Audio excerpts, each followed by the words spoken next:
Speaking about political situation, not only what's happening in Indonesia or around the world, one of the most interesting things that is happening right now is the campaign season coming up for the U.S. selection Yes, campaign indeed. this year, 2023, which will end in November this year.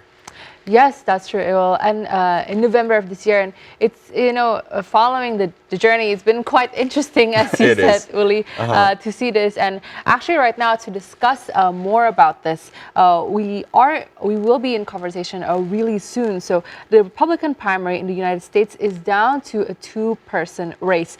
Florida Governor Ron DeSantis dropped out of the race on Sunday and endorsed Donald Trump, which leaves Trump and former UN Ambassador Nikki Haley going to Tuesday's Republican primary elections. Okay. Yeah, so I mean, So now it's just Ron DeSantis is out.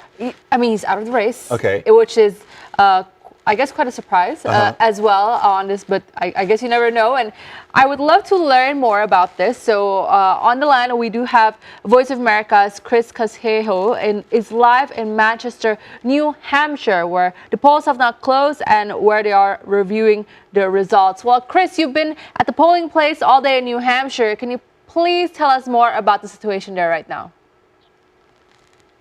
Good to be with you, Uli and Audrey from Manchester, New Hampshire, where the Associated Press within the past few minutes has just called this race for Donald Trump. And we can give you some of the latest numbers. With 21% of the vote in, Donald Trump has 52.5% of the vote, and Nikki Haley has 46.5% of the vote. So it's less than a 10% margin that's separating the two candidates, but still about 80% of the vote to count. So we could be in for a long night to see the final margins. But this would mean that Trump is on the path to securing the Republican nomination for president to regain the White House. And we will have to see if Nikki Haley chooses to go on in the race for president with the South Carolina primary coming up next month. Back to you.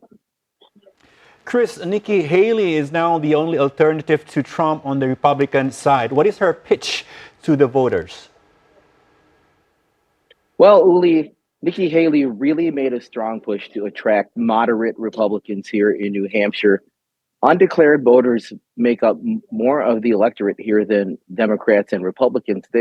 Undeclared voters are about 40% of the electorate, and the turnout was expected to be 322,000 people here, and undeclared voters are 344,000.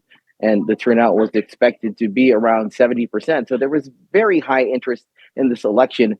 And for Haley, success for her would be finishing in a strong second, whether that is within 10% or 8% or whatever it is. So she can sell to her voters that she should continue in this race and offer an alternative to Trump. She sells herself as the less chaotic candidate and the candidate that can actually beat Joe Biden in a head-to-head election, as most of the polls recently have shown that she would beat Biden handily, whereas Trump is virtually tied with the current president. And you mentioned before that there's a thin margin of only 10%. What is especially the significance of the New Hampshire primary in the election process for the Republican presidential nominee?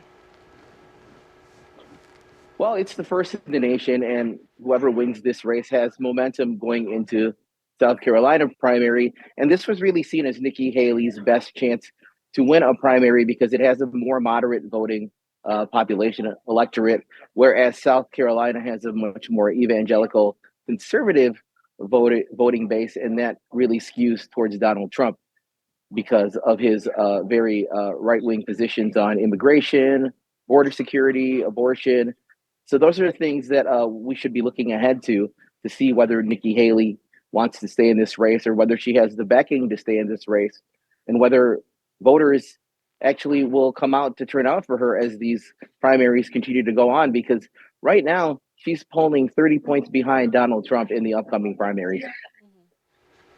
Chris, is it true that President Joe Biden is not even on the ballot in New Hampshire? Why and when will we see his popularity tested in this process? Well, he's not on the ballot because the Democratic Party decided to start its primary season with South Carolina in a couple of weeks. And that's because they think that the South Carolina electorate, at least on the Democratic side, is much more racially and ethnically diverse than here in New Hampshire, which is predominantly white.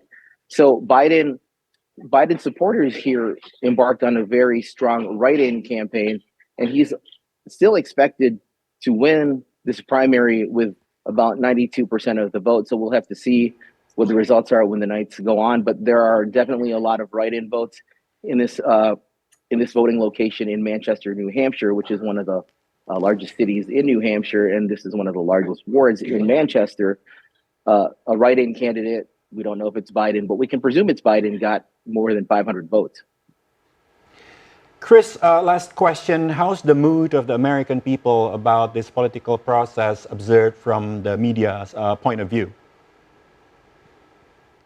Well, I can tell you, I've had many conversations with people here on the ground in New Hampshire, and they are willing to talk about who they're supporting and why they're supporting them. And honestly, I can tell you that I don't know what's going to happen in this race, because I've heard from very strong, staunch Trump supporters. I've heard from very anti-Trump supporters who are strongly going to vote for Nikki Haley. And I've heard for people who really are impressed with the work that Joe Biden has done. So New Hampshire has pulled off a lot of surprises, and it's really one of those places that's unpredictable for a reason. Well, what are your projections, Chris, especially for in the future, for the future states that they're going to be campaigning in? Any kind of like a news from there that you can tell us? Well, it's hard. It's going to be a hard road for Nikki Haley based on the polling, because she is 30% behind Donald Trump in the polls upcoming, especially South Carolina, which has a very strong support for Donald Trump. Senator Tim Scott, who was running for the Republican nomination but dropped out several weeks ago, recently endorsed Donald Trump, as did Ron DeSantis, who dropped out over the weekend, and Vivek Ramaswamy. So a lot of the people, even though a lot of the Republicans are closing ranks around Donald Trump, even though South Carolina is Nikki Haley's home state. And in fact, she nominated Tim Scott to his seat in the U.S. Senate when she was the governor there several years ago. Okay. Chris, thank you so much for your time. Chris Casquejo, VOA. Thank you, Chris. Thank you, Chris. Good to be with you.